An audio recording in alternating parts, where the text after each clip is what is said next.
Depuis la fin de la guerre des 10 jours, où l'Iran a pu démontrer sa force de frappe et les faiblesses du dôme de fer israélien, c'est la course aux armements et c'est la course aussi aux accords de partenariat c'est la course aux alliances, pour être bref. L'Iran a très bien compris le jeu. Il a renforcé sa coopération avec la Chine, l'Inde, le Pakistan, sans oublier la Russie. Et maintenant, il vient de signer, Ali Shamkhani, vient de signer avec l'Iran, avec son homologue Qassim Araji, un accord sur la coordination des forces militaires autour de la frontière, la coopération plus étroite, la transmission des informations. Mais dans cet accord, il y a un élément qui a beaucoup frustré les Américains et les Israéliens. Dans cet accord, Ali Shamkhani et son homologue irakien ont signé une partie qui dit que désormais, sur le sol irakien, il ne sera plus autorisé à un pays ou à un groupe d'armées de mener une quelconque activité militaire contre l'Iran, que ce soit des frappes ou bien des débarquements pour des opérations militaires terrestres. Ce qui est un coup dur, connaissant combien les États-Unis se sont appuyés sur leur base militaire qui était en Irak pour pouvoir faciliter les frappes au niveau de l'Iran lors de la guerre des 10 jours.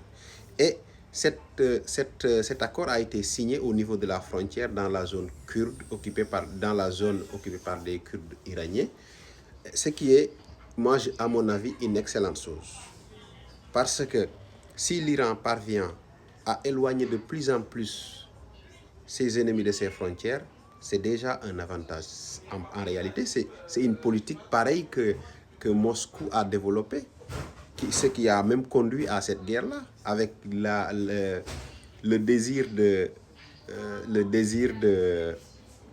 l'Ukraine d'adhérer à l'OTAN. Donc c'est une très bonne chose, mais les Américains ne sont pas contents. Mais voilà. L'Iran aussi a profité d'un événement parce que bientôt on va célébrer l'anniversaire du débarquement des Américains au niveau de l'Irak pour destituer Saddam Hussein. C'est le moment pour eux de leur prouver qu'en réalité, nous, on est vos vrais amis, nous, on ne vient pas débarquer chez vous et vous tuer.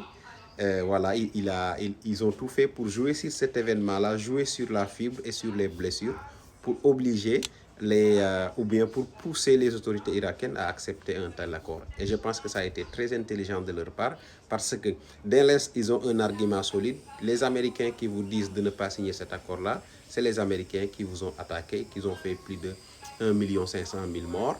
Et aujourd'hui, ils sont partis, ils vous ont laissé un pays en ruine. Nous, on est des amis, on a les mêmes problèmes. Ceux qui ont détruit votre pays veulent détruire notre pays. Et si notre pays est détruit, ce sera encore des blessures de plus dans la sous-région. Et ça a été un argument très efficace. Et voilà, ils ont signé l'accord, Ali Shamkhani et M. Qassim Araji. Les Israéliens, les Américains ne sont pas contents, mais c'est la réelle politique, quoi. Chacun protège ses intérêts. Il n'y a pas d'amitié, il n'y a pas de camaraderie, il n'y a pas de bon voisinage. Ce qui compte, c'est chacun défend ses intérêts. Et l'Irak même sait que ses intérêts résident dans le fait d'avoir une forte alliance avec l'Irak, avec l'Iran.